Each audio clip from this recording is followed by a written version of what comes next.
आज हमारे साथ वरिष्ठ समाज सेवक हरवंश जांगड़े जी हैं। वो अंबेडकर जयंती के बारे में जानते हैं कि आज अंबेडकर जयंती किस रूप में मनाई जाएगी।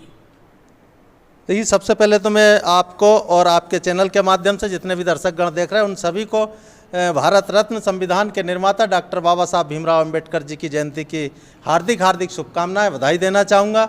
सम्मानी, जिस प्रकार से कि आपने बाबा साहब के बारे में जो जानना चाहा है, तो बाबा साहब देश के नहीं विश्व के ऐसे ज्ञाता रहे जिनके बारे में मैं तो क्या अच्छा से अच्छा विद्वान भी ज़्यादा नहीं बता सकता, लेकिन जितनी मुझे जानकारी है उतना मैं बताना चाहूँगा कि बाबा साहब डॉक्टर भीमराव अंबेडकर जी उस दौरान इस भारत की जमी पर आए जिस दौरान इस देश के अंदर बड़े पैमाने पर छुआछूत भेदभाव चरम सीमा पर था और दलित वर्ग में जन्म लेने के बाद बाबा साहब एक ऐतिहासिक इस प्रकार के विद्वान पुरुष बने जिनकी तुलना किसी भी अन्य व्यक्ति से नहीं की जा सकती। उन्होंने विषम परिस्थितियों में रहकर शिक्षा को महत्व दिया और शिक्षा के बल पर देश के नहीं विश्व के सर्वज्ञानी व्यक्ति के रूप में बाबा साहब का पहचान है। और बाबा साहब को जब भारत के संविधान लिखने का मौका मिला, बाबा साहब को इस देश के अंदर संविधान के लिए संविधान सभा का सभापति चुना गया। तो बाबा साहब ने जब बीड़ा उठाया, उस बीड़ा में सर्वप्रथम बाबा साहब ने संविधान में पहले पन्ने पर ही लिखा कि बाबा साहब की जो सोच थी कि इस देश के अंदर समानता, स्वतंत्रता और बंधुत्व, इस देश के अंदर समानता हो, हर व्यक्ति इस देश का स्वतंत्र हो और इस देश के अंदर भाईचारा हो। इसी विचार को लेकर बाबा साहब डॉक्टर भीमराव अंबेडकर जी ने संविधान लिखा और उस संविधान की बदौलत आज समूचा देश चल रहा है। आज इस बाबा साहब डॉक्टर भीमराव अंबेडकर जी की जयंती है और आज 131वीं जयंती पर हम सभी अंबेडकर जयंती 131 जयंती पर आपने क्या कार्यक्रम रखा है मंडीप के अंदर? मंडीदीप में यूँ तो हम सुबह से ही कार्यक्रम निरंतर करते आए। अभी भी एक जगह पर कार्यक्रम राहुल नगर में बाबा साहब की जयंती का कार्यक्रम करके अभी हम यहाँ पहुँचे हैं।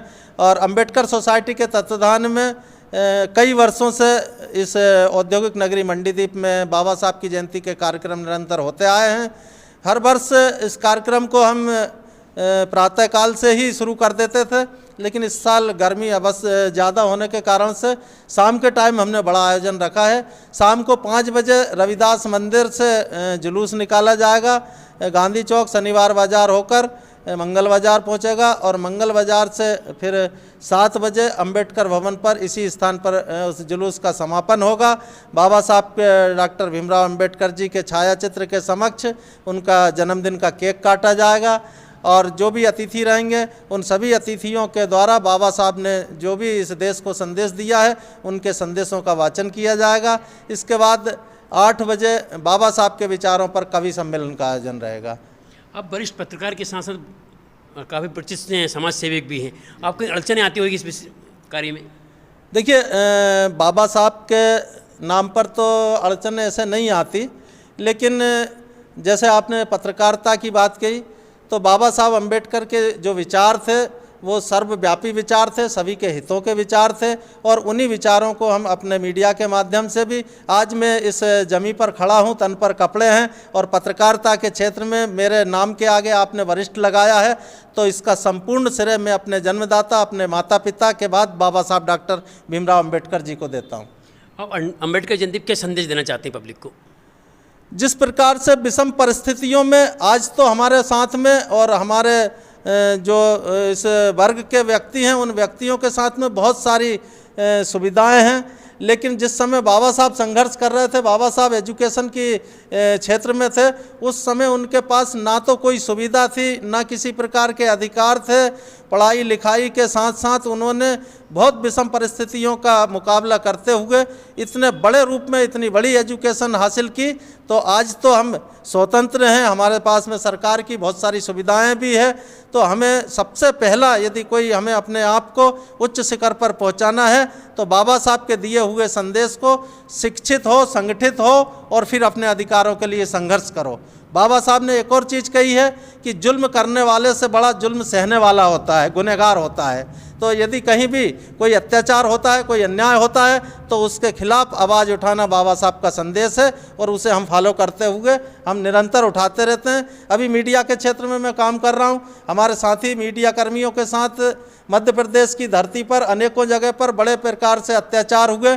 उन सभी अत्याचारों का हमने विरोध किया और सरकार के सामने हमने ज्ञापन के माध्यम से बात रखी है। यदि हमारी बात को सरकार ने गंभीरता से नहीं ली और पत्रकारों के हितों के लिए यदि सरकार ने उनको सुविधाएं नहीं दी, तो हम सरकार के खिलाफ पूरे मीडिया के साथी मिलकर के और हम आंदोलन भी छेड़ सकते हैं। अभी यूट्यूब चैनल का इस देश के अंदर बड़े पैमाने पर चलन चल रहा है।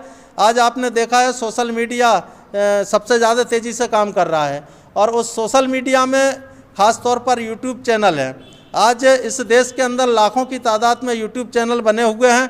हर मीडिया कर्मी अपनी बात को और इस देश की, इस प्रदेश की गरीब की समस्या को अपने चैनल के माध्यम से सरकार तक और जन जन तक पहुंचाने का काम करते हैं। लेकिन उन मीडिया कर्मियों को, यूट्यूब पर चैनल पर काम करने वाले मीडिया कर्मियों को सरकार की ओर से किसी भी प्रकार का कोई अधिकार नहीं दिया।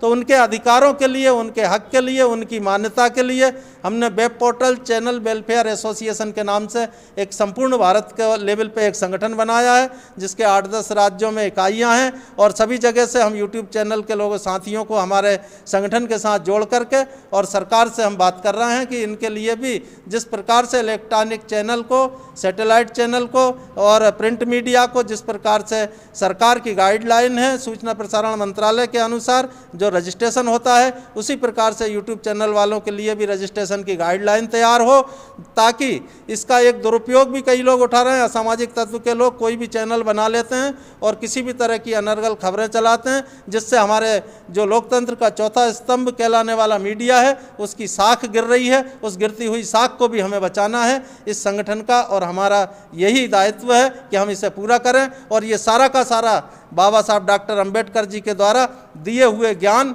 शिक्षा और अधिकार की बदौलत हम कर पा रहे हैं। बहुत धन्यवाद आपका जी।